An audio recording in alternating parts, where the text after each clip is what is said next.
Salut tout le monde, aujourd'hui au Fab Lab, je vais réaliser ce petit objet en bois. Alors, il ne s'agit pas vraiment d'un casse-tête, ou alors c'est un casse-tête assez facile. Je vais vous présenter les différentes étapes de réalisation ici au Fab Lab. Je vais expliquer un peu les mathématiques qui sont derrière. Et enfin, pour les personnes qui sont un peu curieuses, je vais expliquer comment le reproduire avec tous les plans, toutes les instructions. Ce qui est assez curieux dans cet objet, qui est assez joli, c'est sa simplicité. On démarre tout bonnement avec 3 rectangles fendus. Pas n'importe quel rectangle, il s'agit de 3 rectangles d'or, c'est-à-dire que le rapport longueur sur largeur est égal au célèbre nombre d'or, environ 1,618. L'entaille qui est ici est égale à la largeur pour pouvoir emboîter. Et on le monte comme ça.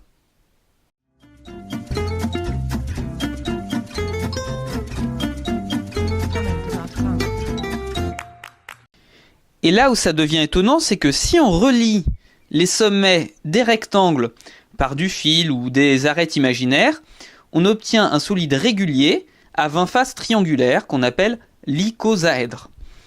On peut dire en quelque sorte que les 3 triangles constituent son squelette. L'icosaèdre, vous le connaissez, c'est le fameux dé à 20 faces qui est utilisé dans certains jeux. C'est aussi un solide de Platon, il symbolisait l'eau dans la Grèce antique.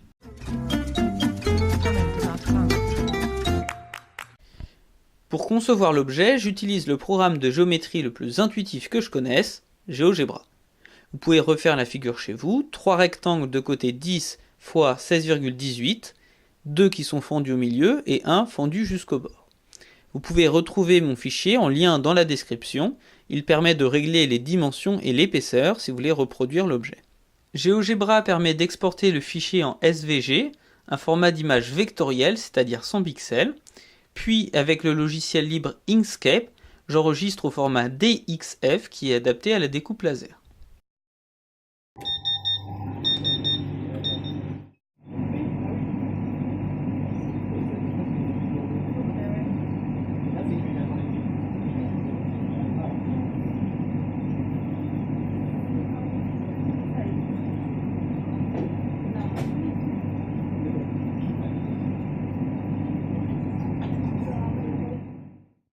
Et voilà, j'ai maintenant construit un grand squelette d'icosaèdre et plein de petits pour mes élèves.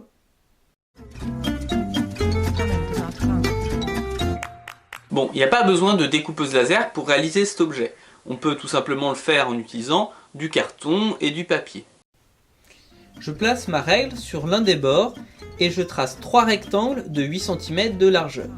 Je mets des marques à 8, 16 et 24 cm. Il s'agit de rectangles d'or, donc la longueur est 8 x 1,618, soit environ 13 cm. Vous pourrez mettre la vidéo en pause un peu plus tard quand il y aura le petit réveil.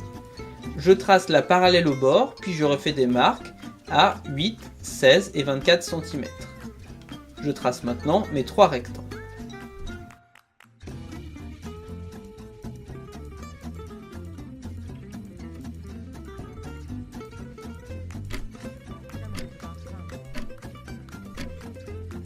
Je place maintenant les marques pour les fentes du milieu. Elles se font à 4, 12 et 20 cm. Je fais de même au-dessus. Les entailles mesurent 8 cm, comme la largeur, mais on découpera quelques millimètres en plus des deux côtés pour mieux emboîter. Il y a un écart de 2,5 avec le bord.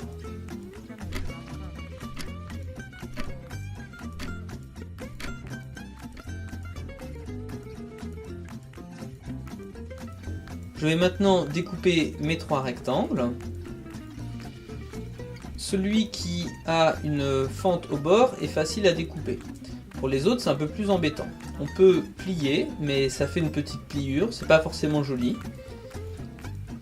L'autre possibilité est d'utiliser un cutter en prenant attention de bien protéger son plan de travail et ses doigts.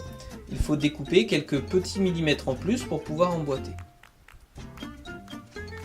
Il me reste maintenant à emboîter, il faut le faire délicatement.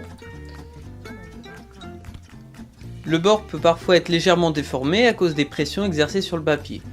Pour plus de volume, vous pouvez réaliser l'objet avec du carton et du fil en laine pour pouvoir recréer vraiment le squelette de l'icosaèdre.